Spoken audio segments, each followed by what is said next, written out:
Tomorrow's presidential inauguration is all about the winner. But you can't have a winner without a loser. So here's to history's presidential losers, some of whom weren't losers at all. Arizona Senator Barry Goldwater's uncompromising conservative politics spelled defeat in the 1964 race against Lyndon B. Johnson. But Goldwater ended up casting a very long shadow. Call it winning by losing.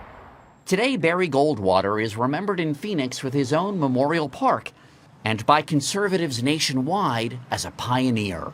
Well, he lost terribly, but he didn't bite on his principles. Presidential historian Douglas Brinkley says that while Goldwater went down in flames, he blazed a trail for a big winner. Goldwater was the John the Baptist figure for Ronald Reagan. The two of them together defined a modern American conservatism. I believe we are going to prevail. Likewise, says Brinkley, 1972's Democratic candidate George McGovern, an opponent of the war in Vietnam, was ahead of his time. Both candidates lost big, but today loom large. There is such thing as a Goldwaterite today, and there is such a thing as a McGovernite. There is such a thing as, there's no such thing as a Jerry Ford or a Jimmy Carter Democrat. Right. There are losers who went on to do big things, not necessarily things that we all like.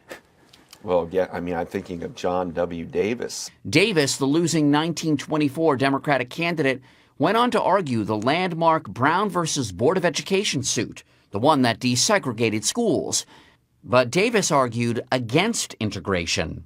And here's a guy that thinks that we still should have segregation. He doesn't go down well in history. Some candidates were winners and losers. You know, there's always the inspiring Grover Cleveland model. Win, then lose, then win again.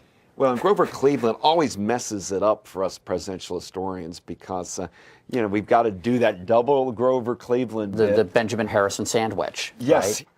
Of course, some losers are lucky if they're remembered at all. Michael Dukakis gets remembered because his cousin Olympia Dukakis was in Moonstruck. What the hell happened to you? And how not to look in a tank.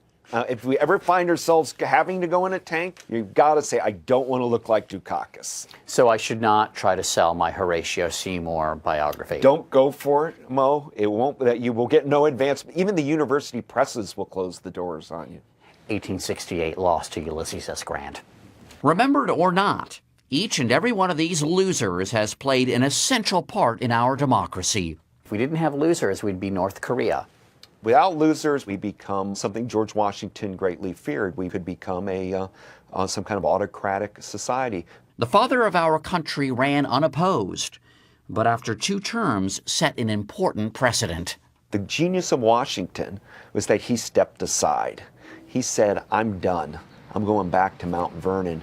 And he did it so gracefully. He taught other people how to be good losers, or put a better way, how to step from power gracefully.